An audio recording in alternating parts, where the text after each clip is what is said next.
Sir एक simple सा और सवाल है, कभी किसी एक्ट्रेस के साथ आप डेट शेयर की कभी भी? क्या आप कभी भी अपने फ्रेंड के साथ की हो कभी भी? अच्छा अभी अभी आपने प्यार की बातें की, रोमांटिक फिल्में वो, तो कभी आपको प्यार हुआ है कभी किसी से? हुआ तो नहीं, लेकिन जबरदस्ती करने की कोशिश किया था। क्या आप ब्रह्मचर्य की बहुत पालन करते हो, तो कभी आपके मन में ऐसा हुआ कि यार ब्रह्मचर्य चलो तोड़ो, फिर कुछ मतलब सेल्फी लो, मतलब प्यार व्यार में थोड़ा बहुत तनाव होना, डिप्रेशन होना, तो कहीं गलत काम करना? जैसे मैं ब्रह्मचर्य का पालन नहीं करता हूँ पूरी तरह से, मैं एक आम इंसान हूँ, साधारण इंसान, तो चलो भाई गलतियां हो जाती है कहीं ना कहीं, तो आपसे कहीं ना कहीं वो गलतियां होती है कि यार कि चलो भाई साहब ये गलतियां तो हुई हैं। हेलो फ्रेंड्स, नमस्कार। बॉलीवुड सुपरफास्ट एक्सप्रेस चैनल पर आप सभी का स्वागत है और आज ये हमारा सबसे पहला पॉडकास्ट होने जा रहा है। तो मैं बता दूं कि आज जो हमारे साथ बैठे हुए हैं वो एक बहुत बड़े कलाकार हैं। ये यूपी गोरखपुर से बिलोंग करते हैं और इनका नाम है आकाश श्रीवास्तव। जैसे कि बताऊं कि ये यहाँ मुंबई में कैसे पहुंचे हैं और इनके पीछे बहुत लंबी कहानी जुड़ी हुई है, तो आइए आज हम इनसे बात करते हैं। नमस्कार सर। नमस्कार। सबसे पहले तो सर आप यहाँ आए इसलिए आपको धन्यवाद कहता हूँ। शुक्रिया शुक्रिया। तो सर आप बताओगे ऑडियंस को कि आप ये जर्नी कैसे शुरू की, थिएटर कैसे आए और फिर मतलब मुंबई आने की प्लानिंग आपने कैसे की? हाँ नमस्कार, राधे राधे। मेरा नाम आकाश श्रीवास्तव है। मैं गोरखपुर उत्तर प्रदेश का रहने वाला हूँ। हाल ही में ग्रेजुएशन कंप्लीट किया हूँ और अभी वर्तमान में मुंबई में रह रहा हूँ और एक कलाकार, थिएटर का कलाकार, एक्टिंग के तौर पे काम कर रहा हूँ। आप कैसे आए मुंबई और आप थिएटर की शुरुआत कैसे की? थिएटर की शुरुआत कुछ इस तरीके से थी कि 2016 का समय था, मैं कक्षा 10 में था, तो मैं एक प्ले किया था। उसी में एक जफर खान नाम के एक डायरेक्टर आए थे जो उड़ान सीरियल कर रहे थे। अच्छा तो उन्होंने मेरा परफॉर्मेंस देखा था। अच्छा। और मेरी आदत रही है शुरू से ही कि मैं जब भी परफॉर्मेंस करता हूँ तो उसको करके मैं तुरंत घर भाग जाता हूँ। अच्छा मैं जरा भी देर के लिए कभी रुकता नहीं हूँ और ना ही कभी किसी से मुखातिब होता हूँ। अच्छा, एक मिनट, ये पहले आप कहाँ दिल्ली में कर रहे थे या बिहार यूपी में कहाँ कर रहे थे? ये गोरखपुर में ही अपने होम टाउन में करता। अच्छा। तो मैं करके चला गया था। तो डायरेक्टर साहब जो थे उनको मेरा परफॉर्मेंस बहुत अच्छा लगा, तो बस मेरा पता जानते थे कि मैं कहाँ रहता हूँ और आकाश श्रीवास्तव नाम था। तो माधोपुर में पता करते हुए चले आए थे कि आकाश श्रीवास्तव नाम का एक कोई एक्टर है और हमें उससे मिलना है। तो हमारे चौराहे पर एक अंकल हुआ करते थे, सुरेश नाम के, वो कपड़ा बेचते थे। तो उन्होंने उनसे पूछा, यार आकाश श्रीवास्तव तुम्हारे मोहल्ले में एक लड़का रहता, एक्टर है। अब आकाश श्रीवास्तव नाम का कोई लड़का नहीं था, कोई एक्टर नहीं था। तो उन्होंने बताया कि आकाश नाम का एक लड़का है, श्रीवास्तव है या नहीं पता नहीं, लेकिन वो सिंगर बहुत शानदार है। तो बोले यार जो भी हो मिला दो। तो मुझे बुलाए, तो मैं गया उनके पास। तो बोले अरे यार इसी लड़के को तो खोज रहा था। अच्छा। वो लड़का एक्टर है यार, उसको तो मैं सिंगर जानता हूँ। ये वाला दृश्य हुआ। मैं अपनी मम्मी के साथ गया था। वो बहुत बड़ी बड़ी बातें कर रहे थे। मैं उड़ान टीवी सीरियल कर चुका हूँ, मैं बॉलीवुड फिल्में करता हूँ, आया हूँ। तो मुझे उनकी बातों पर बिलीव तो हो नहीं रहा था। बिल्कुल। हाँ, अगले मैं तो सिंगिंग पहले कर रहा था, एक्टिंग करता रहता था, लेकिन कभी खुद पे कॉन्फिडेंस नहीं आया। तो उन्होंने जब इस तरीके से बोलना शुरू किया तो मेरे मन में डाउट आया, यार ये बंदा अगर डायरेक्टर है तो मुझसे मिलने क्यों आएगा यार, मैं हूँ क्या जो मुझसे मिल रहा है। खोजते हुए आए तो अपना फोन निकाल के उड़ान टीवी सीरियल दिखाने लगे। क्यों का किरदार उसमें कर रहे थे। मैं पहली बार, मेरा ये एक्सपीरियंस था कि मैं पहली बार किसी टीवी के कलाकार को सामने से देखा। तो उनके देखने के बाद से खुशी हुई, हालांकि उन्होंने छोटा सा कैरेक्टर किया था, लेकिन उस बात की मुझे बड़ी खुशी हुई कि यार टीवी के कलाकार को मैं देखा, वो मुझे खोजते हुए आया। तो उन्होंने मुझे बताया कि आकाश हम एक फिल्म करने वाले हैं और इस फिल्म में मैं आपको मौका दूंगा। मैं बोला सर एक्टर तो बनना चाहता हूँ, मौका मिल जाए तो और क्या चाहिए मुझे। उस दिन मेरी मम्मी को भी पता चला था कि मैं एक्टर बनना चाहता हूँ, ना कि सिंगर बनना चाहता हूँ। इसके पहले सबको यही पता था कि मैं सिंगर ही बनना चाहता हूँ। तो मम्मी को भी पता चला कि मैं एक्टर बनना चाहता हूँ। फिर हुआ कुछ यूँ कि उन्होंने बोला कि तुम थिएटर ज्वाइन करो। अब थिएटर से मेरे मन में ये आया कि भाई थिएटर क्या होता है, मैं तो कभी सुना नहीं था थिएटर क्या होता है। तो मैं जानता था हमारे शहर में बहुत सारे टाकीज हैं। हाँ, विजय टाकीज है, राज टाकीज है, फिर उसके बाद से यूनाइटेड टॉकीज है। तो मुझे लगा थिएटर करने का मतलब यार थिएटर में जाके टिकट को ब्लैक करना होगा। मेरे मन में यही थिंकिंग आई थी सीरियसली कि यार टिकट को ब्लैक करना होगा, जो कि ये तो अवैध तरीका है। तो मैं सोच रहा था यार टिकट को मैं ब्लैक करूंगा कैसे, टिकट खिड़की पर तो टिकट मिलता है और मैं ब्लैक करूंगा, कहीं कोई पुलिस वाला पकड़ लिया तो मारने ना लगे। मैं ऐसे पूछा नहीं, मैं बोला हाँ सर थिएटर करूंगा। उन्होंने रविंद्र रंधर जी का नंबर दिया जो कि मेरे गुरु जी हैं। तो उनके पास मैं जाकर मिला, वो मुझे बुलाए रामलीला मैदान पे थिएटर ज्वाइन करने के लिए, तिलक पैथोलॉजी को। तो सबसे पहले मैं उनका व्हाट्सएप पे उनका जब फोटो देखा तो मेरे पास नोकिया X2 का फोन हुआ करता था उस टाइम 2010 की 2016 2016 की। हाँ। अच्छा। तो 2016 में नोकिया X2 का फोन हुआ करता था, उसमें मैं उनका व्हाट्सएप पे फोटो देखा था, बाल झड़ गए थे, बूढ़े से दिख रहे थे। तो मैं मम्मी को दिखा के बोला, का पागलपंती बा यार, भाई हम क्या एक्टिंग सिखाई है? हाँ हाँ, उतना तो हम कर ले, अभी ये रह जाए कि हम इनसे जाए एक्टिंग सीखे। तो मेरी मम्मी कहीं, हमारे यहाँ भोजपुरी बोला जाता है, तो मेरी मम्मी कहीं, अरे जाके मिल ला, क्या पता कुछ हो जाए, जाके मिलने में क्या हर्ज बा। तो मैं मम्मी के कहने पर चला गया था रामलीला मैदान तिलक पैथोलॉजी को, उनसे मिलने के लिए। तो मिला तो अच्छा लगा, बोले थिएटर करना चाहते हो? मैंने बोला हाँ सर थिएटर करना चाहता हूँ। क्या बनना चाहते हो? मैं बोला सर हीरो बनना चाहता हूँ। शुरू में हर गाँव वाले लड़के तो उन्होंने पूछा नहीं कि कौन हीरो बनना चाहते हो आप? हाँ, तो उन्होंने पूछा कौन सा हीरो बनना चाहते हो? तो शुरुआत में मैं भोजपुरी फिल्मों का एक्टर बनना चाहता था, खेसरिया से बड़ा इंस्पायर्ड था। अच्छा। मैं बोला कुछ नहीं, बस खेसारी के जैसा बनना है। तो ये मेरी जर्नी थी। तो उन्होंने मुझे बुलाया कि बोले, पहले तो मेरी बातों पे वो हंसने लगे, तो फिर 2 दिन बाद मुझे बुलाए रंगमंच देखने के लिए। मैं पहली बार गोरखपुर का रंगमंच देखा, जो कि रैंपस एकेडमी में होता था। उस समय उन लोग का अंधा युग का नाटक रिहर्सल चलता था, और मैं 6 महीने तक सूरजकुंड से रैंपस एकेडमी शाहपुर तक अप डाउन करता था, जाता था, और जाके सिर्फ एक्टरों को चाय पिलाता था और झाड़ू लगाता था। डिस्टेंस कितना था उतना? डिस्टेंस आप कह सकते हो 7 से 8 किलोमीटर। 7 से 8 किलोमीटर। और उस समय मेरे पास साइकिल भी नहीं होता था, पैदल जाया करते थे। 2016 की बात है। हाँ, वहाँ से मैंने शुरू किया था। फिर पीयूष कांत अलग दादा हैं, तो उन्होंने मुझे एक प्ले कराया था, होली।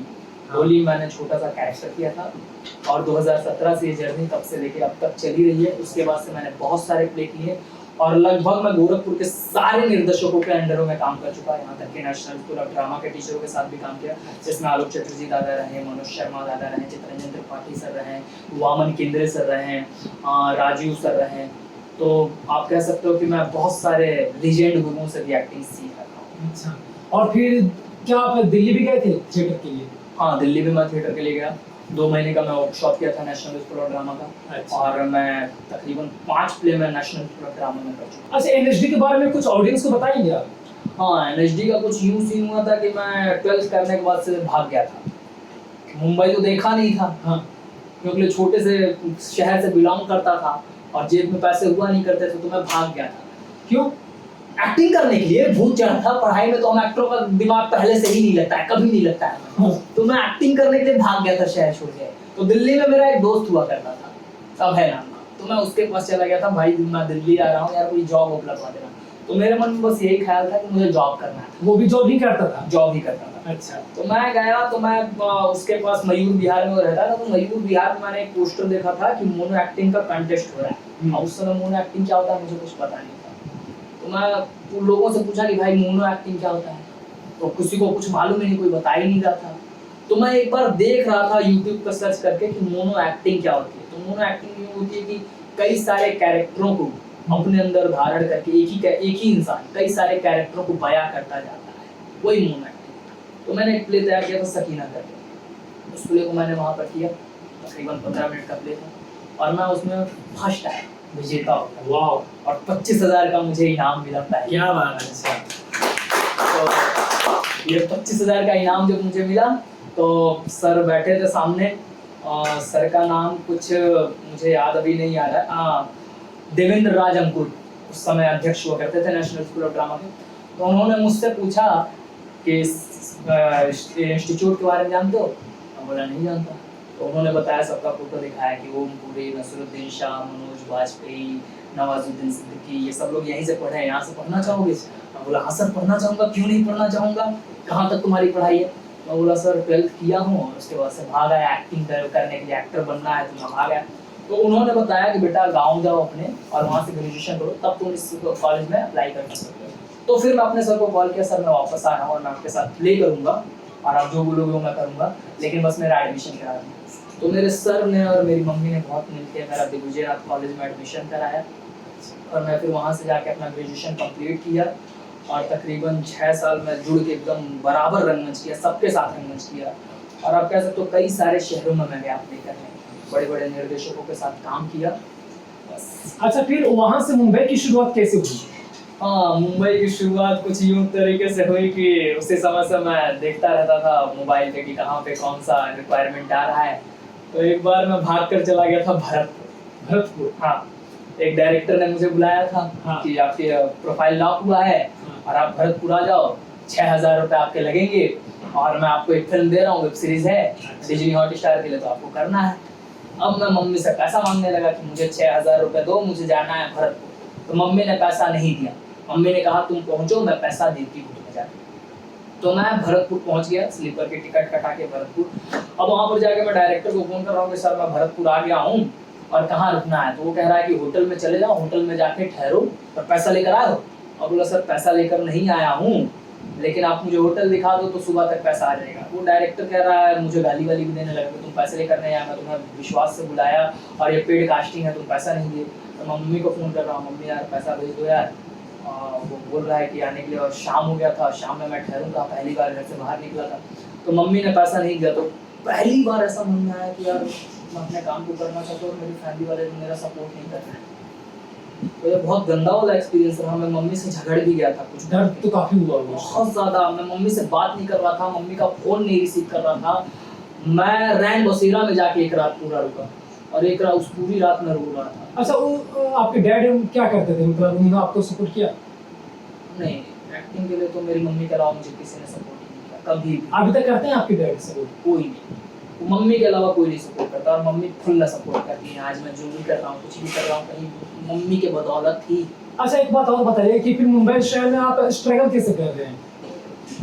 एक्टिंग से ही कर रहा हूँ। पहले मैं बता दूं कि मुंबई आया कैसे मैं। तो मैं भरतपुर से जब वापस गया तो मैं 15 दिन तक तकरीबन एक ही रूम में बंद था। खाना वाना खाता नहीं था, लेकिन ज़बरदस्ती मेरी मौसी आके, मेरे मौसा के खाना खिला देते थे। 15 दिन तक मम्मी से बात नहीं करता था। तो मेरा एक दोस्त हुआ करता था, खैर अभी मैं उसका नाम नहीं लूँगा, फिर कभी ले लूँगा। वो मुंबई में रहा करता था, तो वो मुझसे बात किया, मेरी मम्मी से बात किया। तो उसके कहने पर मैं मुंबई आया और फिर एक डायरेक्टर से मिलने के लिए आया था। और मैं पहली बार जब मैं मुंबई आया तो स्लीपर में टिकट कटा कर आया था, सीट मेरा कंफर्म नहीं था। मैं कोटा लगाकर मुंबई आया था 2021 में, नवरात्रि के समय में आया था। तो आके सबसे पहले मैं दोस्त को भी कॉल नहीं कर रहा। अब देखो मैं 2 झूला लेकर आया और रास्ते भर बस लिट्टी खा खा के चला। रात में मैं पहुंच रहा हूँ मुंबई और मुझे पता चल रहा है कि भोर में लोकल चलती है। अब भाई तुम्हें कांदीवली जाना है, मुझे यही पता था कांदीवली जाना है। अब लोकल कैसे पकड़ू ये नहीं पता था, लेकिन किसी भी तरह मैं लोकल पकड़ लिया था बिना किसी से पूछे। लोकल में बैठ गया, कांदीवली आया और बहुत तेज मुझे प्रेशर लगा था, भयंकर फला। मैं कहाँ करूँ, मुझे कुछ भी समझ में नहीं आ रहा था। मैं डायरेक्टर को फोन कर रहा हूँ, डायरेक्टर फोन नहीं रिसीव कर रहा है। मैं कहा यार कहीं मेरा सब चूतिया नहीं कट गया, मुझे बुला लिया गया। 2 घंटे बाद फोन आ रहा है, भाई तुम विरार आ जाओ। अब मैं विरार कैसे आऊँ, विरार का रास्ता तो देखा नहीं। फिर मैं किसी से पूछ रहा हूँ, मुझे विरार वाली गाड़ी पे पैसे वैसे थे आपकी पॉकेट में? बहुत कम ही थे, गिने चुने पैसे थे, तकरीबन 200 से 300 आसपास ही थे। तो मैं विरार कैसे जाऊँ, तो मैं कुछ लोगों से पूछ रहा था। तो उन्होंने बताया कि देखो यहाँ पर लिखा होता है, यहाँ पर ये भी लिखा है, तो ये विरार तक ट्रेन जाएगी, ये फास्ट है ऐसे। तो उस बंदे ने मुझे बहुत गाइड किया और मैं विरार वाली ट्रेन में बैठा। मैं विरार पहुंचा, सर मैं विरार आ गया हूँ, तो विरार ईस्ट में आ जाओ। अब ईस्ट वेस्ट क्या होता है ये तो पता ही नहीं था।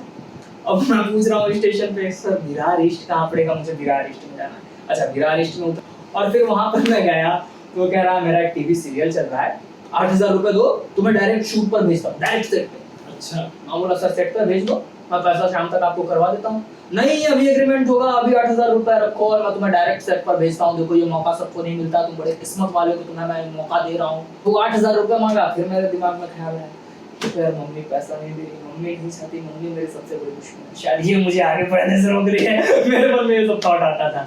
फिर मैं विरार स्टेशन पर बैठा हूँ, दोस्त फोन कर रहा है, भाई कहाँ हो, विरार हूँ। भाई विरार तो कैसे पहुंच गया? मैं बोला बस पहुंच गया, अभी कहाँ मिलोगे? उसने बताया कुर्ला मिलो।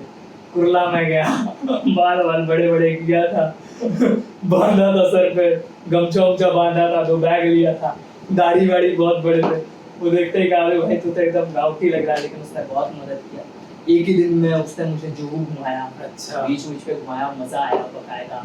उसके रूम पर जाकर मैं 2 दिन रहा, तो नवरात्रि के उत्सव का मजा लिया। लेकिन एक तरफ मिस भी कर रहा था अपने यहाँ की नवरात्रि, क्योंकि हमारे यहाँ नवरात्रि बहुत अच्छा से मनाया जाता है। मैं बहुत मिस कर रहा था। तो 2-3 दिन मैं मुंबई में रहकर गया और मैं जाते वक्त ये ठान लिया था, पहले ही बार मैं मुंबा देवी की दर्शन कर लिया था और जाते ही ये ठान लिया था कि हे मुंबा देवी माता, मुझे जल्द से जल्द आप मुंबई बुलाइए, जल्द से जल्द, मैं रह नहीं पाऊंगा अपने शहर में। और फिर आप चमत्कार देखिए, मैं जैसे ही गोरखपुर गया उसके 3 महीने बाद मैं 26 जनवरी के दिन फिर से मुंबई में मौजूद हूँ। वाह, क्या बात। बहुत बड़ी बात है। और फिर आप जब दोबारा मुंबई आए तो फिर कैसे क्या हुआ, ऑडियंस को बताएंगे पूरी डिटेल्स में कि जब कोई एक्टर या एक्ट्रेस मुंबई शहर आए तो फिर वो कैसे शुरुआत करे, कैसे कास्टिंग डायरेक्टर्स मिले, कैसे प्रोडक्शन ऑफिस जाए, कैसे गलत लोगों से बचे, पूरी डिटेल्स में बताना चाहेंगे आप? तो जब मैं दूसरी बार मुंबई आया तो मुझे लगा हम 3 दोस्त आए थे। तो सबसे पहले फिर हम उसी दोस्त के पास रहने के लिए गए थे, अच्छा, जिसके पास मैं पहली बार आया। तीनों एक्टर ही थे? हाँ, तीनों एक्टर। अच्छा, तो इस तरीके से हमारी जर्नी शुरू हुई थी और हम तीनों मिलकर साथ में रंगमंच भी करते थे। बहुत सारे हम लोगों ने प्लेस कर रखे थे। फिर हम जब मुंबई आए तो हमें लगा कि बहुत सारे इश्तिहार, होल्डर, पोस्टर ऐसा लगा होता है ना चौक पे, हाँ, कि फिल्मों में काम करने के लिए हम तो संपर्क करें, जूनियर आर्टिस्ट की आवश्यकता है, यहाँ पर कास्टिंग वाले ये सब। तो ये देख के हम नए एक्टर जब आते हैं तो हम एकदम चकाचौंध में आ जाते हैं यार, हम कहाँ एक्साइटेड हो जाते हैं यार, काम मिलना तो काफी आसान है। हाँ। हमारे शहर में झूठ में भ्रम बनाया गया है कि काम मिलना बहुत मुश्किल है, यहाँ पर तो होर्डिंग लगा है, पोस्टर लगा है, आप फोन करो, डायरेक्ट उनसे बात करो। आपको इन लोगों से बचना है जो लोग पैसे मांगे, तो फिर आप पूछो ना यार कि हमारे पास जेन्युइन क्या है, मैं आपका प्रोजेक्ट दे सकता हूँ। जैसे कास्टिंग वाला या डायरेक्टर आपको बोलता है ना कि हम तुमको काम दे रहे हैं, तुम अपना कुछ काम दिखाओ, तो आप जब पैसा दे रहे हो तो आप भी पूछो सर हम भी आपका काम देखना चाहते हैं, आपका पहले काम रहा है क्या, आप मुझे काम दिखाओ। उसका वो काम है, आपके पास वो क्लिप है, उस क्लिप पे आपका नाम है, फिर तो हम आपके विश्वास पे आपको पैसे दें। तो जब वो बंदा आपसे पूछ रहा है कि आपने काम किया है, तो मैं क्यों नहीं पूछ सकता हूँ? मैं तो तुम्हें पैसा दे रहा हूँ यार, और साथ साथ मैं अपना टैलेंट दे रहा हूँ। अच्छा, मान लीजिए कि हिंदुस्तान के किसी भी शहर से लोग मुंबई आते हैं आर्टिस्ट बनने के लिए, तो आपकी अप्रोच क्या होनी चाहिए? ऑडियंस को आप कैसे क्या बताना चाहोगे कि हाँ ऐसे मुझे इस तरीके से काम मिला, या फिर इस तरीके से लोगों को नहीं फंसना चाहिए ऐसी जगह, या फिर लोगों को ऐसी जगह जाना चाहिए इस कास्टिंग ऑफिस में जहाँ से लोगों को काम मिलता है? कि किसी भी शहर से या कोई भी आर्टिस्ट आता है, तो सबसे पहले वो अपने ऊपर काम करके ही आता है, या काम करके भी नहीं आता है, कोई समस्या है नहीं। बहुत सारे लोग बोलते हैं कि आप काम सीख के आए, ठीक है, सीखना चाहिए, क्योंकि सीखना तो जीवन भर लगा ही रहता है, और सीखना बहुत अच्छी बात भी है। अगर आपको काम आता है तो आपको काम मिलेगा, लेकिन जितना आपको कोई काम करते करते आप नहीं सीखोगे ना, उतना आपको कोई काम कोई शहर सिखा सकता है। वो किसी भी शहर में आप जाओ, मान लो अगर आपको भोलेनाथ की नगरी जाना है, भोलेनाथ के बारे में समझना है, तो आप काशी चले जाओ। भोलेनाथ क्या है आपको खुद ही समझ में आ जाएगा, वो काशी वाले आपको बता देंगे। अच्छा। आपको बिहारी जी को जानना है, आप श्री धाम वृंदावन चले जाइए, आपको पढ़ने की आवश्यकता नहीं है, आपको कण कण में आपको बिहारी जी मिल जाए और लोग उनके बारे में बताएंगे। अब आप कितनी भी पोथियां पढ़ लो, कितनी भी किताबें पढ़ लो, तो लोग वो नहीं बता पाएंगे। और किताबें भी इंसान ही लिखता है अपने सोच से, लेकिन एक ही इंसान एक ही सोच से एक किताब लिखा है। लेकिन अगर आप उस शहर में चले जाओ तो ना जाने कितने किताब लिखने वाले हैं, सब लोग लिख ही रहे। तो आप शहरों से सीखिए, किसी भी कोई भी अब ले लीजिए। अगर आप आर्टिस्ट बनना चाहते हो तो मानता हूँ कि मुंबई हब है, मुंबई आके सबको सीखना चाहिए, तो शहर आपको सिखा देता है। अच्छा, मैं यहाँ आपसे एक और सवाल पूछना चाहूंगा। जैसे मुंबई शहर में आराम नगर बहुत ही ज्यादा फेमस है, बहुत सारे कास्टिंग ऑफिस है, पार्ट 1 पार्ट 2 में मुकेश छाबड़ा हो गए, एंटी कास्टिंग, कास्टिंग क्यू, बहुत सारे। तो क्या आप वहाँ गए, वहाँ काम मांगने की तलाश में गए, अपनी प्रोफाइल वहाँ जाकर सेंड किया, क्या आपको वहाँ से काम मिला?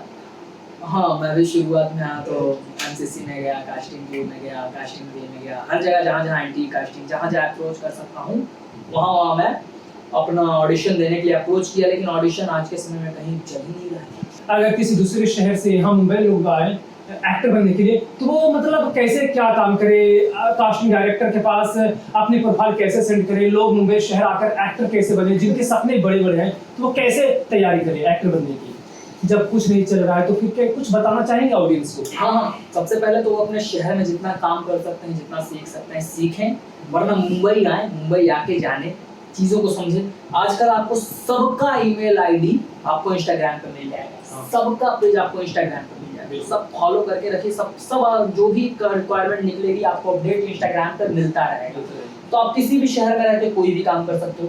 और एक बड़ा मेजर पॉइंट आता है कि मान लो अगर आपकी प्रोफाइल लॉक हुई है और आप इस शहर में अवेलेबल है ही नहीं, और मुंबई शहर में ही आपकी शूटिंग है, तो ये बंदा आपको कैसे वहां से बुलाएगा?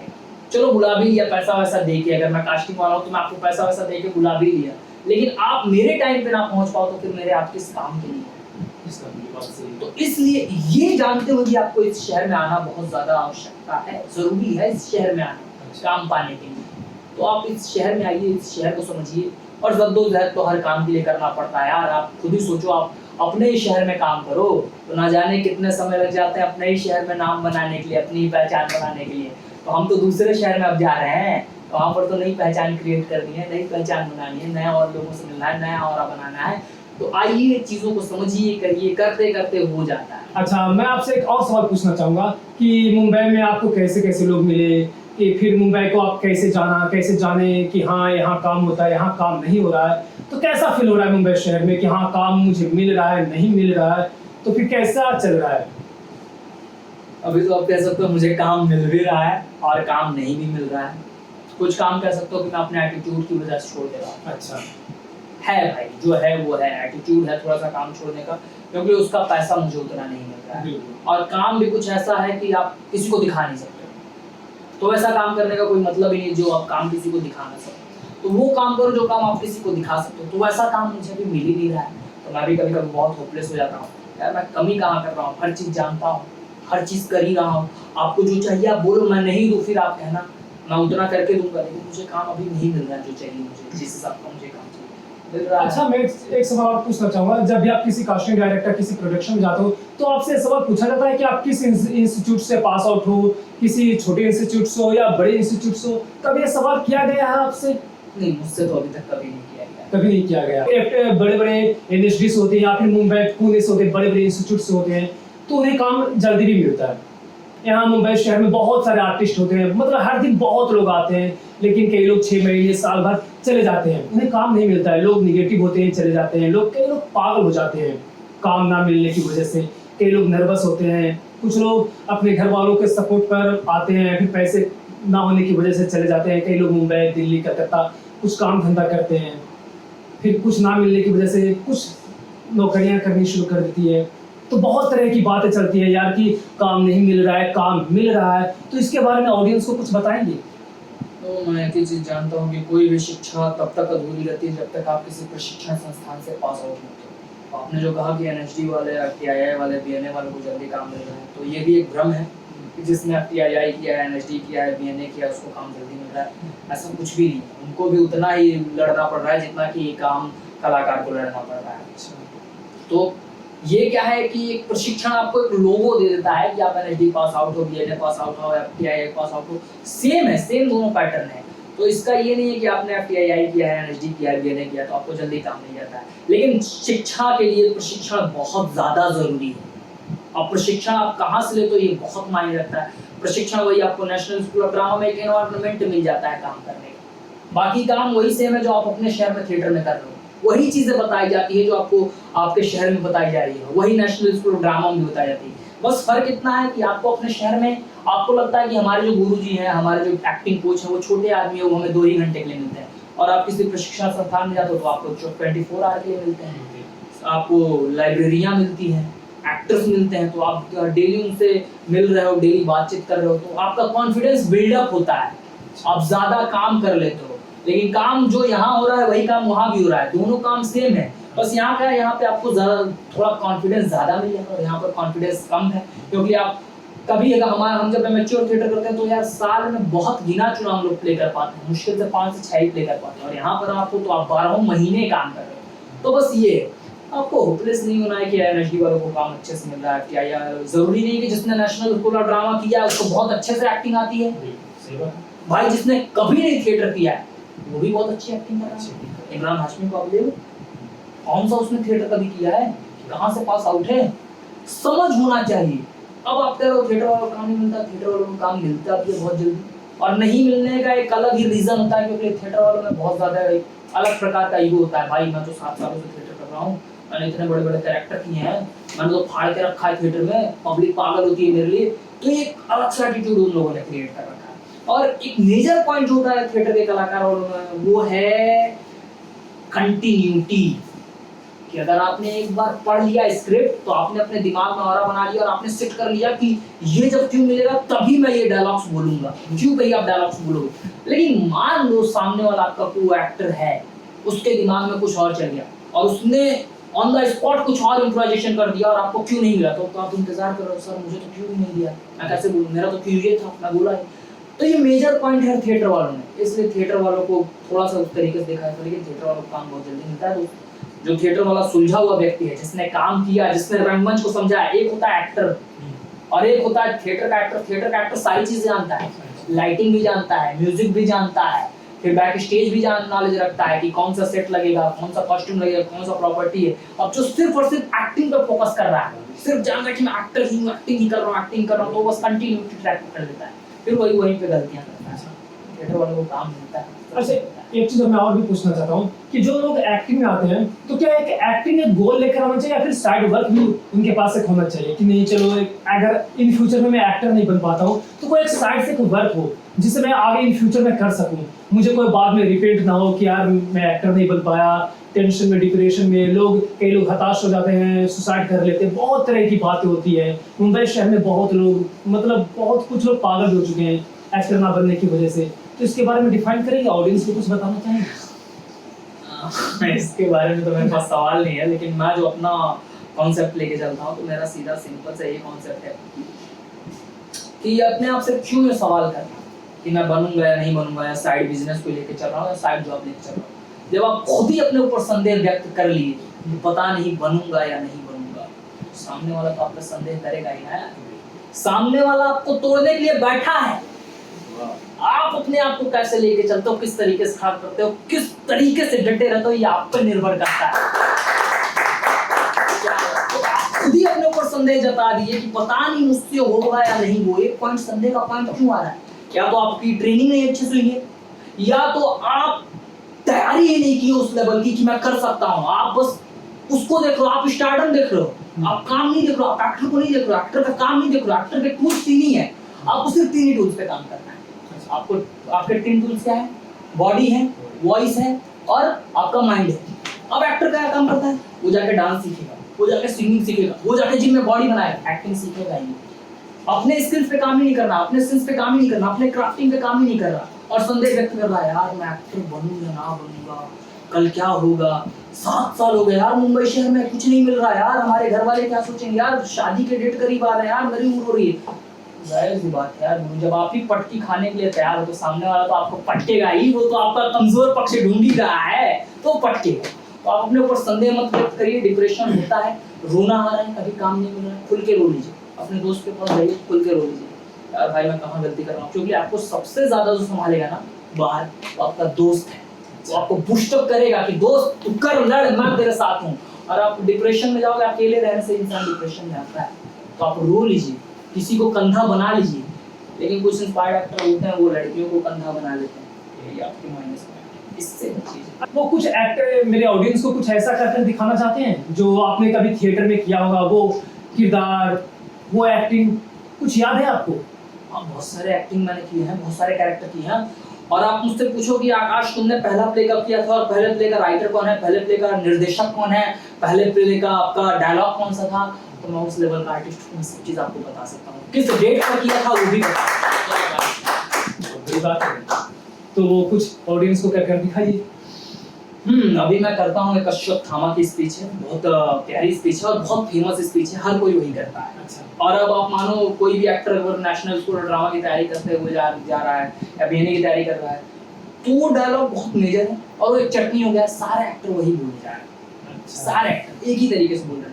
ये मैं किस तरीके से बोलता हूँ मैं करके दिखा देता हूँ, 2-4 लाइन ही पेश करता हूँ।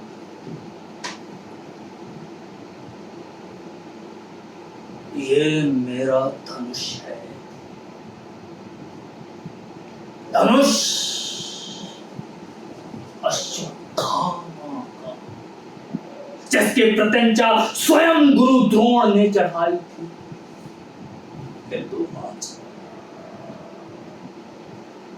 आज जब मैंने दुर्योधन को देखा, निश्चय दीन आंखों में अश्रु भरे तो मैंने मर दिया। बस इतना ही, अभी क्लियर है मुझे।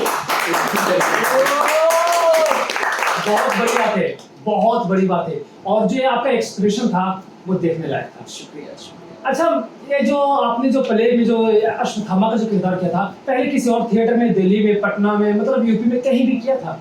नहीं, ना तो मैं अंधारी आज तक कभी देखा हूँ और ना ही मैं पूरा नाटक पढ़ा था। मैं नेशनल स्कूल ऑफ ड्रामा की तैयारी कर रहा था, तो मैं कालिदास की स्पीच तैयार किया था। मुझे कालिदास की स्पीच बड़ी सिंपल लगी, बड़ी सरल लगी और बहुत अच्छी लगी, आषाढ़ का एक दिन का। तो मैं वही तैयारी करके गया था। तो मैं जब सर के पास गया कि सर मैं नेशनल स्कूल ड्रामा के लिए तैयारी किया हूँ और ये मेरी स्पीच है। तो मेरे सर ने बताया यार तू इतना अच्छा एक्टर है, तेरे अंदर पोटेंशियल है, अश्वत्थामा की स्पीच बहुत ब्रॉड है, बहुत हाई है, इसको करो।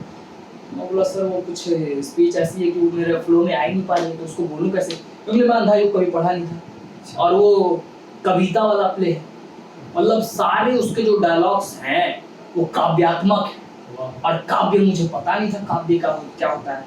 तो सर ने बस बताया था उस कैरेक्टर के बारे में, वो लाइन बताया था कुछ इस तरीके से। तो मैं एक दीदी से मैं मांगा कि अंधा युग मुझे पढ़ना है, मुझे वो स्क्रिप्ट दे दीजिए। दीदी ने पीडीएफ किया, मैं 2-4 बार मैं मेहनत करके रात में 12-1 बजे तक मैं स्क्रिप्ट पूरी पढ़ा और आप बिलीव नहीं करोगे, जिस दिन सर ने मुझे बताया कि तेरे अंदर पोटेंशियल है, तू एक्टर अश्वत्थामा का कर, आज शाम में मुझसे बात हुई और कल शाम में मैं उनके पास खड़ा मौजूद हूँ कि सर अश्वत्थामा तैयार है, आप एक बार देख लो। रिजेक्शन क्या है? आलोक दादा सामने बैठे हैं, रविंद्र रंगर दादा, ये लोग आपके गुरु थे? हाँ मेरे गुरु थे। आलोक दादा सामने बैठे हैं, आलोक चटर्जी दादा बहुत बड़े थिएटर के महागुरु कहे जाते हैं, तो वो सामने बैठे थे। मानवेंद्र दादा सामने बैठे थे, रविंद्र दादा सामने बैठे थे, कम से कम 30-40 स्टूडेंट। मैं बोला सर तैयार है, आप देख लो एक बार, कल मेरा है इंटरव्यू नेशनल स्कूल ड्रामा में, कर लेगा तू, तुझसे हो जाएगा, क्या दिखाना। मैं बोला सर एक बार बस देख लीजिए, बहुत मेहनत करके तैयार किया हूँ, याद हो गया है? मैं बोला सर याद कर लिया पूरा जग के, बस मेरा एक बार देख लीजिए। अरे जाओ तुम्हारा हो जाएगा, तो उन लोग का ये विश्वास था कि तुम्हारा हो जाएगा। लेकिन मैंने जब वो स्पीच करना शुरू किया तो इसका खुद का मेरा क्रिएशन रहा। सब लोग पता नहीं किस तरीके से करते हैं, लेकिन मेरा एक अलग तरीके का अश्वत्थामा था, वो मेरा अलग क्रिएशन, उसके बॉडी मूवमेंट मैंने बनाया है और उसके मैंने उसका जेस्चर पोस्चर क्या होगा, वो किस तरीके से उठेगा, किस तरीके से बोलेगा, ये सब मेरा अपना ऑरा क्रिएट किया हुआ था।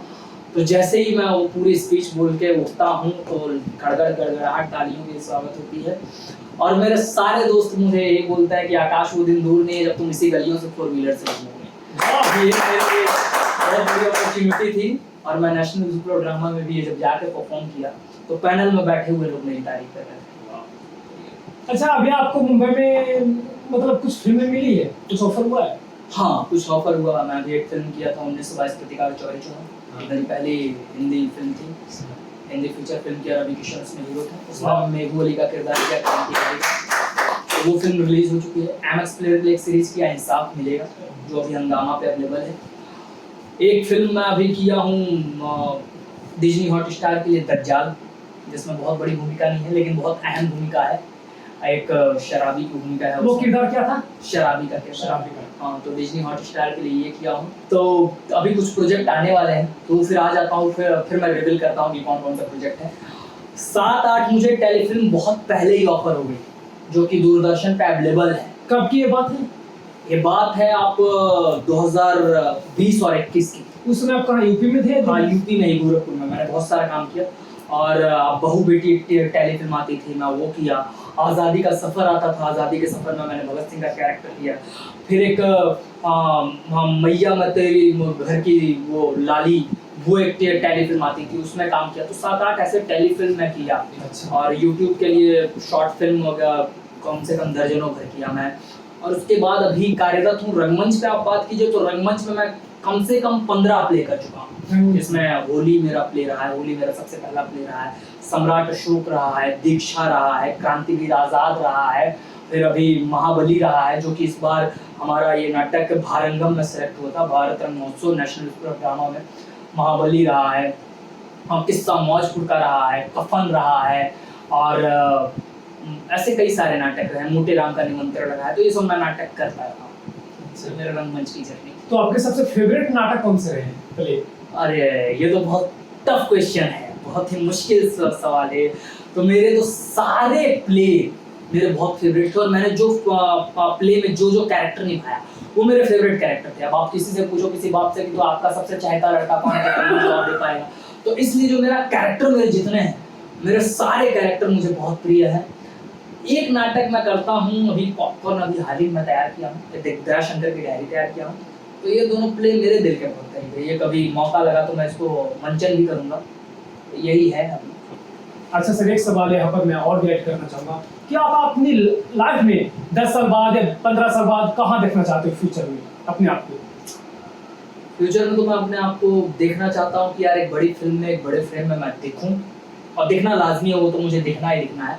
लेकिन एक बड़ी फिल्म में जल्द से जल्द दिखूं, और मुझे फिल्में बैक टू बैक बहुत ज़्यादा करनी है। और आप पूछो कि आप सफल अपने आप को कब समझोगे, तो मैं बहुत सारी हिट फिल्में दे दूँ या बहुत सारी ब्लॉकबस्टर दे दूँ या फिल्म चले या नहीं, इसमें मेरी सफलता नहीं। मेरी सफलता इसमें है कि मैं जब चाहूँ तो काम कर सकता हूँ, और जब चाहूँ तो तब छुट्टी ले सकता हूँ, और अपने परिवार के साथ समय व्यतीत कर सकता हूँ।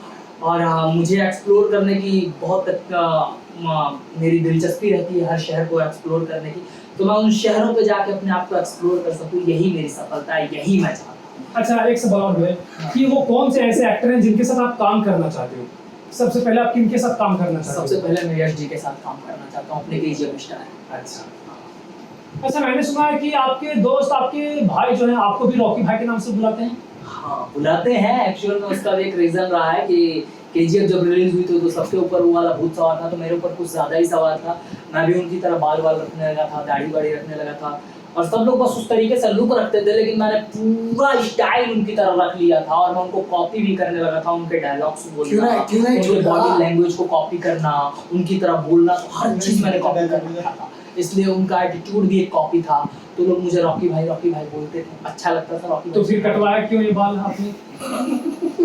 हाँ, इसका भी रीजन रहा है कि बाल मैंने क्यों कटवाया। जिस तरीके से मुझे किरदार मिलता रहा, काम मिलता रहा, तो सबसे बड़ी बात यही है कि एक एक्टर को काम मिलना चाहिए बराबर। तो मुझे काम बराबर मिलता रहा, फिर चाहे वो रंगमंच का हो या मीडिया का हो, मुझे काम मिलता रहा, और मैंने बाल कटा लिया, दाढ़ी कटा लिया। हालांकि मुझे वही लुक बहुत ज्यादा पसंद है, और उसी लुक में मैं जब भी फ्री होता हूँ तो वापस आता हूँ।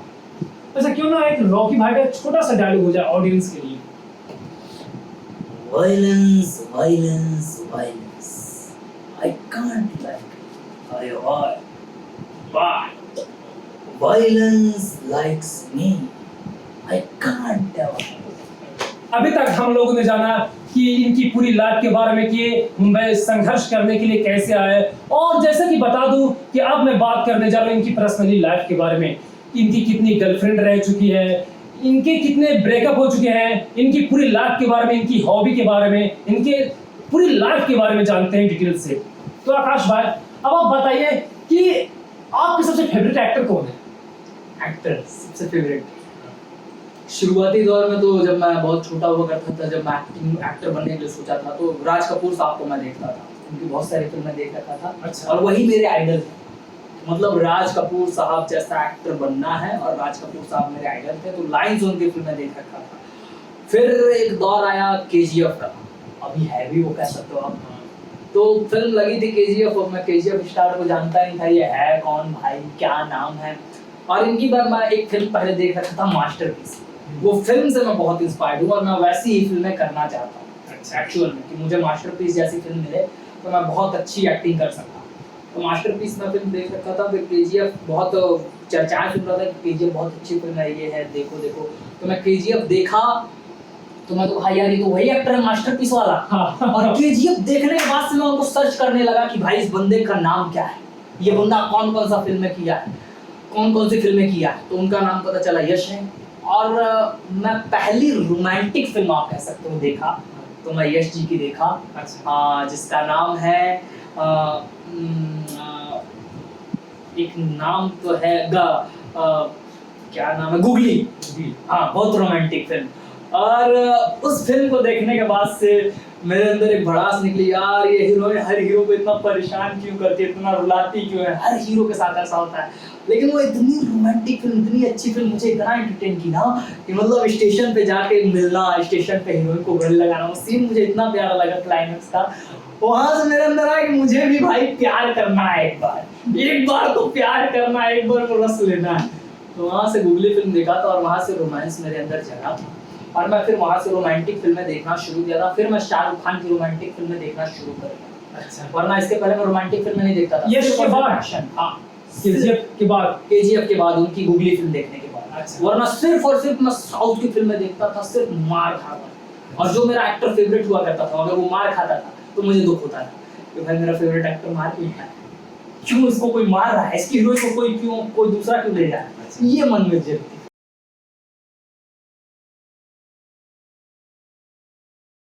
अच्छा, अभी अभी आपने प्यार की बात की, रोमांटिक फिल्में, वो तो कभी आपको प्यार हुआ कभी किसी से? हुआ तो नहीं, लेकिन जबरदस्ती करने की कोशिश किया था। कब की बात है? कब की? बचपन की बात है? 15 साल, 17 साल, 20 साल, 22 साल? थिएटर के पहले, थिएटर के बाद, बीच में की बात है? बीच में, ये हाल ही की बात है, हाल ही की? 2 साल पहले की भी बात है। अच्छा है। तो उसको आप प्यार नहीं कह सकते हो, कह सकते हो मेंटली टॉर्चर था कि बहुत बुरी तरीके से मुझे टॉर्चर किया जा रहा था, प्यार किया जा रहा था। तो ये बात की बात है, छोड़ो, मैंने भी गलतियां की बहुत सारी, तो मैं उसे प्यार समझ बैठा था, तो एक दिल लगा लिया था, उसके बाद ब्रेकअप भी हाल ही में हुआ। और कितनी लड़कियां आई है?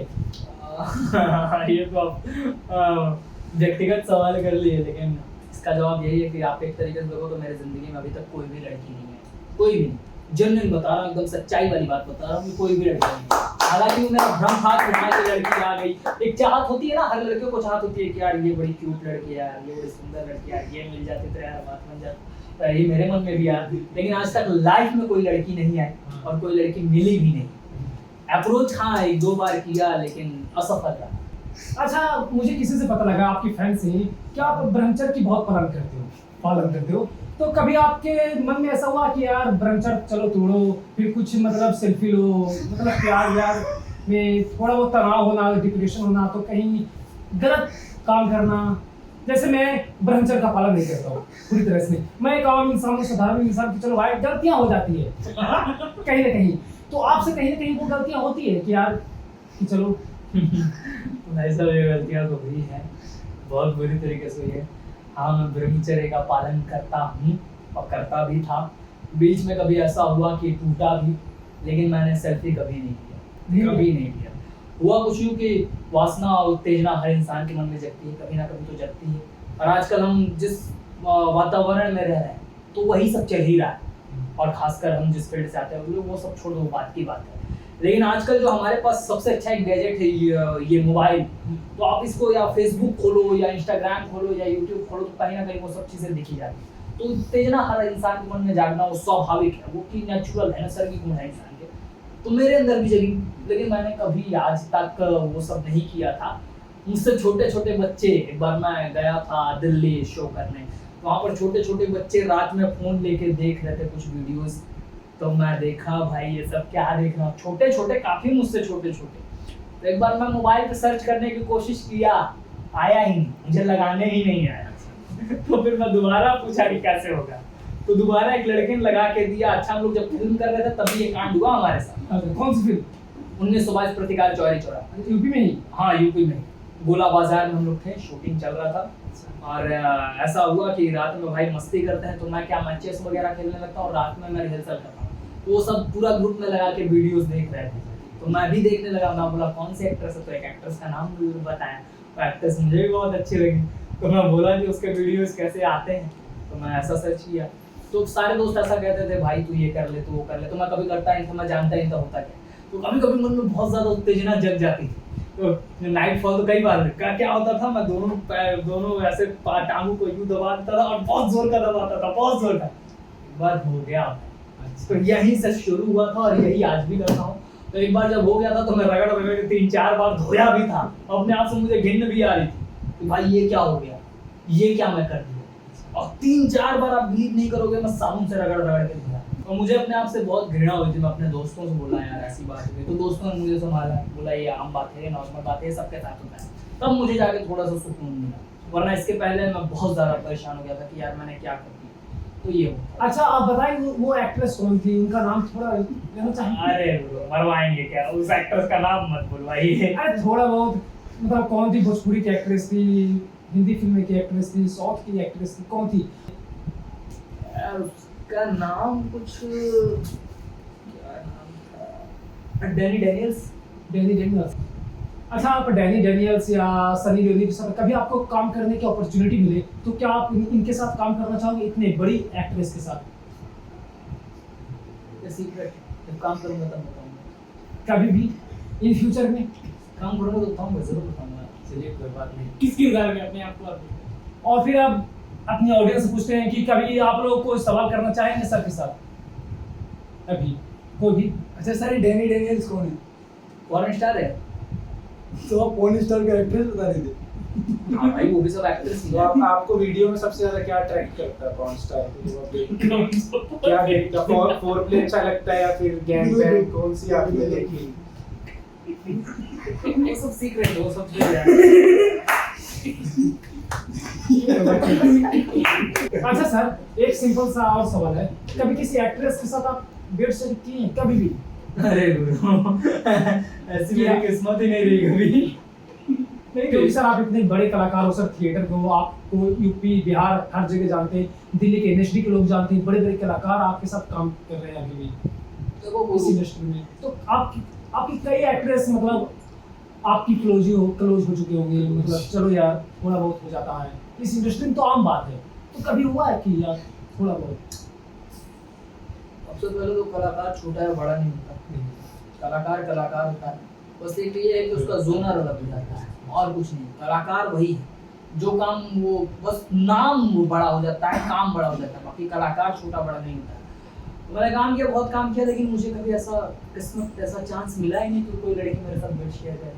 तो अगर आपको चांस मिले तो आप किस एक्ट्रेस के साथ वो चांस को? पहले चांस तो मिल जाए गुरु, ये तो हाँ, चांस तो मिल जाए। क्या मन करता है? मन सर तो ऑडियंस की तरफ से एक आवाज आई कि क्या कमेंट करता है कभी भी? मन तो सबका करता है। कौन सी एक्ट्रेस आप प्रेफर करेंगे?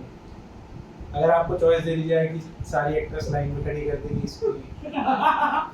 इसकी जो मिल जाए यार, फिलहाल जो मिल जाए, मतलब आपकी सबसे फेवरेट कौन है? ये आपकी राखी सावंत चलेगी? राखी सावंत नहीं यार, ये आपके आपको क्या चलेगी आप बताओ, आपको क्या चलेगी? नहीं सर, हमारे पास तो है गर्लफ्रेंड। मतलब आपके लिए सवाल है कि जो पॉडकास्ट आपकी हाँ। चल रही है, मतलब तो आप audience है। किसको मतलब पसंद करेंगी? अगर आपके पास सब खड़े हैं, सनी लियोनी, डैनी डेनियल्स, मिया खलीफा या कोई भी एक्ट्रेस, तो आप किसको चूज करेंगे? देखिए वो सब सीक्रेट है, वो सब जो है। अच्छा सर, एक सवाल और भी पूछना चाहूंगा कि जैसे उर्फी जावेद आजकल बहुत ज्यादा पॉपुलर चल रही है, जब भी वो मार्केट में बाहर निकलती हैं तो वो छोटे छोटे कपड़े पहन कर निकलती है, तो क्या समाज संस्कृति के लिए सही है या गलत है? और जो आजकल की लड़कियां हैं वो भी छोटे छोटे कपड़े पहन कर आती है, जैसे कास्टिंग ऑफिस या कहीं भी प्रोडक्शन में जाती है, तो वो मतलब कुछ व्यू पाने के लिए अब मैं अट्रैक्ट हूँ, लोग मुझे देखे, कास्टिंग डायरेक्टर देखे, तब मैं इस फील्ड में जल्दी जा सकूँ। और जो आजकल के लड़के हो गए हैं, मतलब बॉयज जो जिम में जाते हैं, वो भी मतलब बिना कुछ पहने हुए जिम में चले जाते हैं सिर्फ अपनी बॉडी दिखाने के लिए। ये सब क्या आप मानते हो, क्या सही है, गलत है समाज के लिए?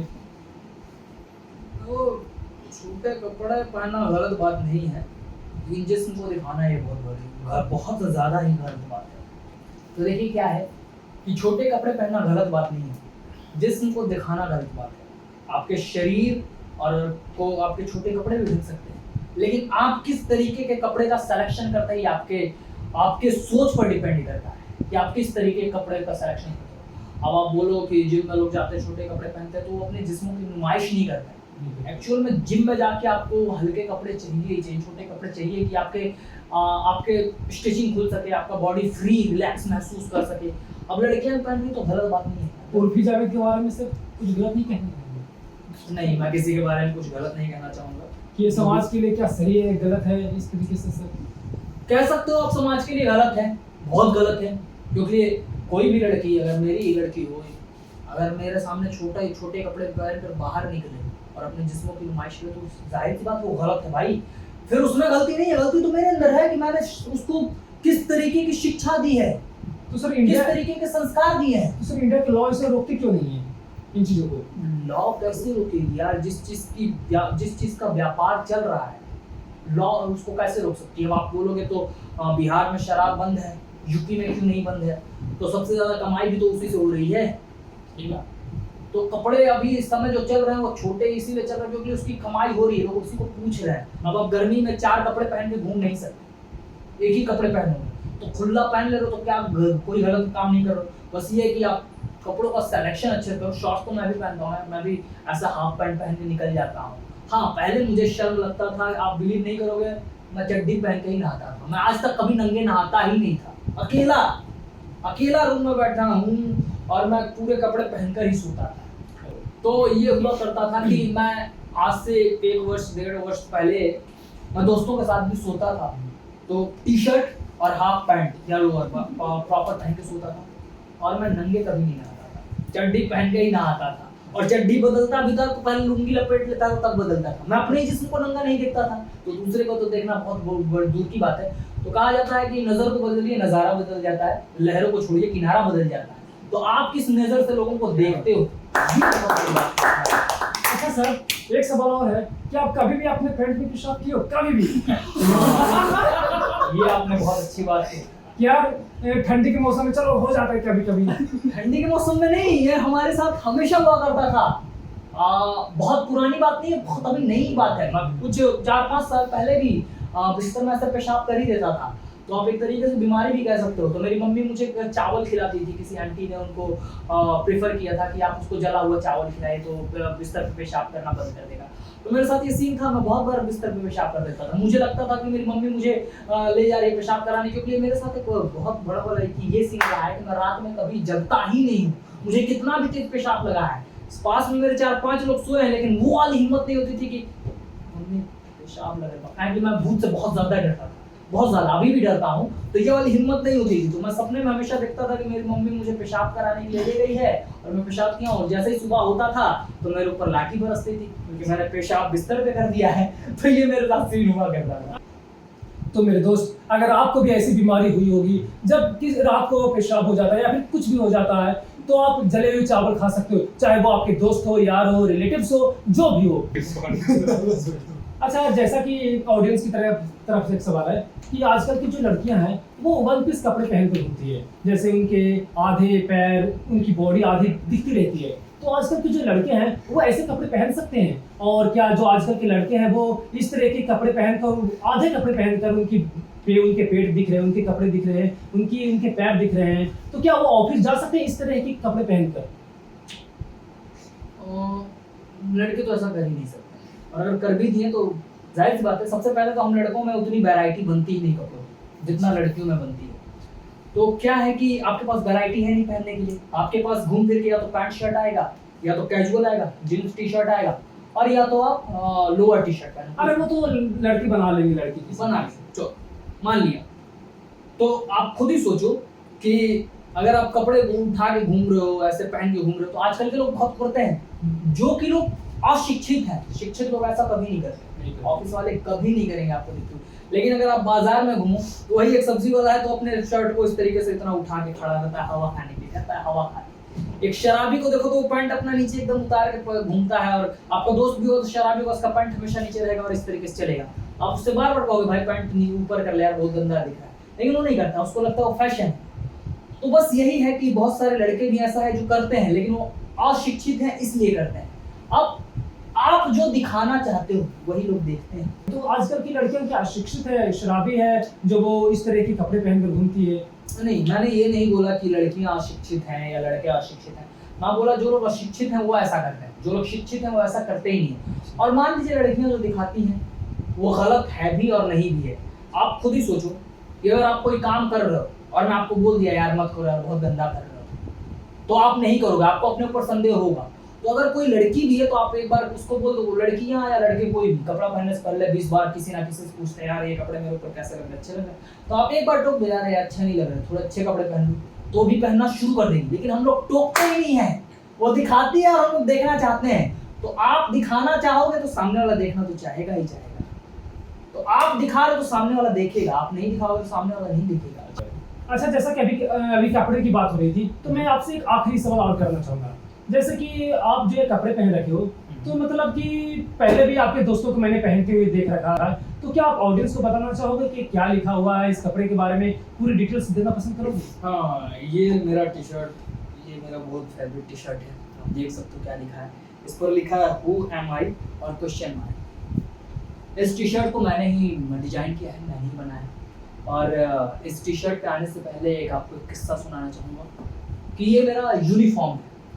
हाँ, तो आप कभी स्कूल में पढ़ने के लिए जाते हो तो अगर आप यूनिफॉर्म पहनो तो एक अलग सी वाइब आती है, और वही अपने आप डेली के कपड़े पहनो तो लगता है कि हाँ मैंने यार पहना है तो डेली पहनता हूँ। लेकिन यूनिफॉर्म पहनो तो उसकी एक अलग ही वाइब आती है, एक अलग ही एनर्जी मिलती है।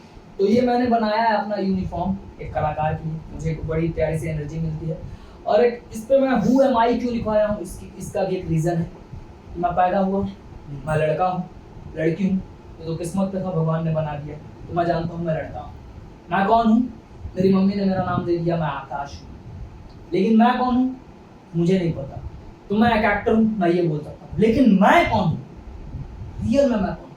मेरी मम्मी ने नाम दिया आकाश, लड़का हूँ, एक्टर हूँ, ये तो सब है, ये तो सब जानते हैं, लेकिन रियल में मैं कौन हूँ वो खुद से एक सवाल होना चाहिए, हर इंसान का होना चाहिए। और ये सवाल मुझे हमेशा परेशान करता है, हमेशा परेशान करता है, और यही सवाल का जवाब मैं ढूंढना चाहता हूँ कि असल में मैं कौन हूँ। इस चीज़ की मैं तलाश में बहुत बारीकी से लगा हूँ, और इस सवाल का मुझे जवाब चाहिए ही चाहिए, इसलिए मैंने इस पर छुपाया हु एम आई। मैं हमेशा अपने आप से जब भी मैं अकेला बैठता हूँ, अकेले में रहता हूँ, तो अपने आप से सवाल पूछता हूँ कि यार आकाश तू कौन है? मम्मी ने नाम दे दिया आकाश, तू लड़का है, तू एक्टर बनना चाहती है, तेरी सोच है, लेकिन वास्तविक में कौन हूँ मैं? इसका मुझे जवाब जानना है। ये आपके शोल्डर पे कुछ लिखा हुआ है, उसके बारे में कुछ बताएंगे? शोल्डर पे नहीं लिखा है, एक्चुअल में राइट बाजू पर लिखा है मेरे, अच्छा, युवा जज्बा लिखा हुआ है। वाह। ये मेरे टी शर्ट। तो ये नाम मैंने ही दे रखा था। एक टाइम था हम लोग का रंगमंच में कि हम युवाओं को काम तो मिलता था, लेकिन वैसा काम नहीं मिलता था जो काम हमें चाहिए, जिस काम को हम अप्रोच करते थे वो काम हमें कभी नहीं मिलता था। तो मैंने एक चैन बनाया था अपने दोस्तों को लेके कि हम सब युवा हैं और हम लोग अपना प्लेटफॉर्म खुद डिसाइड करेंगे। और हमारे अंदर एक जज्बा हुआ करता था, यकीन नहीं करोगे, पता नहीं वो जज्बा कहाँ से आता था कि हम लोग जो 10-12 लोगों की जो ग्रुप बनी थी, हम लोग डेली सुबह 4 बजे उठ जाते थे और जाके अपनी प्रैक्टिस पर लग जाते थे, क्योंकि हमारी जो पढ़ाई चलती थी रंगमंच की वो तो चल ही रही है, लेकिन हम लोग अपना वर्कआउट कैसे करते हैं, खुद पे काम कैसे करते हैं, ये कभी नहीं होता था। तो मैंने ये सोच रखा था कि हमें एक अपना बनाना है, अपनी सेल्फ तैयारी करनी है, तो 10-12 लोगों की ग्रुप लेके, और जिनमें सच में बहुत ज़्यादा जज्बा था, आप बिलीव नहीं करोगे, 2 महीने के अंदर हमने सबको बीट किया था, और 2 महीने के अंदर हमारी टीम को सब कोई जानता था, पूरे शहर में भी और शहर के बाहर भी। इसलिए मैंने वो नाम रख दिया था कि हम सब युवा हैं और हम सब में बहुत जज्बा है, बस हमें आप एक प्लेटफॉर्म दो और हम आपको करके दिखाएं। सर आपकी टीम का नाम बताएंगे? युवा जज्बा ये नाम था, लेकिन अभी ये टीम है नहीं। ये टीम मस्त बेस्ट हो गई है, कुछ लोग इधर हैं, कुछ लोग उधर हैं। हाँ, हम लोग मिलकर काफ़ी लोग बहुत सारा काम किए, बहुत अच्छा काम किया, लेकिन आज हम सब अलग हैं। तो अच्छा है, वो अपना काम करते हैं, अपना काम करते हैं, खुशी मिलती है। अच्छा सर, एक और सवाल, क्या आप अपनी लाइफ से खुश हो? हाँ, ये बहुत अच्छा सवाल है। मैं अपने लाइफ से बहुत ज़्यादा ही खुश हूँ, लेकिन संतुष्ट नहीं।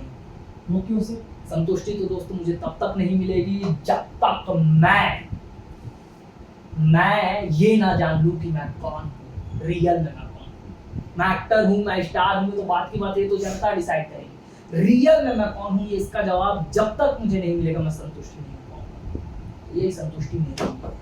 तो फ्रेंड्स, ये था आज हमारा पहला पॉडकास्ट, जिसमें आज हम आकाश श्रीवास्तव सर की पूरी लाइफ के बारे में, पूरी लाइफ जर्नी के बारे में जाना। और जैसा कि आज आप लोगों को कुछ भी जानना हो या फिर आगे मैं किन्हीं का इंटरव्यू लेना चाहता हूं, तो आप कमेंट करके बता सकते हैं। आप सर कुछ ऑडियंस को मैं यही कहना चाहूँगा कि मैं अपनी पूरी जर्नी नहीं बताया, कि कुछ समय में अपनी पूरी जर्नी किसी को भी बता पाना किसी भी व्यक्ति के लिए बहुत बड़ी बात है। पूरी जर्नी आप थोड़े समय में किसी को बता नहीं सकते। मैं बस इतना कहना चाहूँगा कि ये आपका पहला पॉडकास्ट था, इसके लिए आपको बहुत बहुत बधाई। और बस आप सब दुआ कीजिए कि आपका भाई जल्द से जल्द कुछ अच्छा काम करे, कुछ अच्छा काम मिल जाए। मैं भी काम की तलाश में हूँ, और जो कोई भी अपनी पॉडकास्ट शूट कराना चाहता है, अपनी जर्नी के बारे में बताना चाहता है, जिसकी बहुत एंटरटेनिंग जर्नी रही हो किसी भी फील्ड से, एक्टिंग से नहीं, किसी भी फील्ड से हो, तो वो अर्जुना जी से संपर्क करें। ये उनके भी इंटरव्यू लेंगे। Bollywood super fast express channel को आप लाइक कीजिए, कमेंट कीजिए, शेयर कीजिए, और इसमें अपने कमेंट के जरिए ज़रूर बताइए कौन सी बात आपको अच्छी लगी, कौन सी बात बुरी लगी, और आपके राय इनके चैनल के प्रति क्या है, इनके प्रति क्या है, आप क्या देना चाहते हैं अपनी प्रतिक्रिया, वो आके आप इनसे समझिए। बाकी हमारे लिए दुआ कीजिए कि हम सब आगे बढ़ते रहे, काम करते रहें। जय श्री राधे, हर हर महादेव। धन्यवाद सर। धन्यवाद।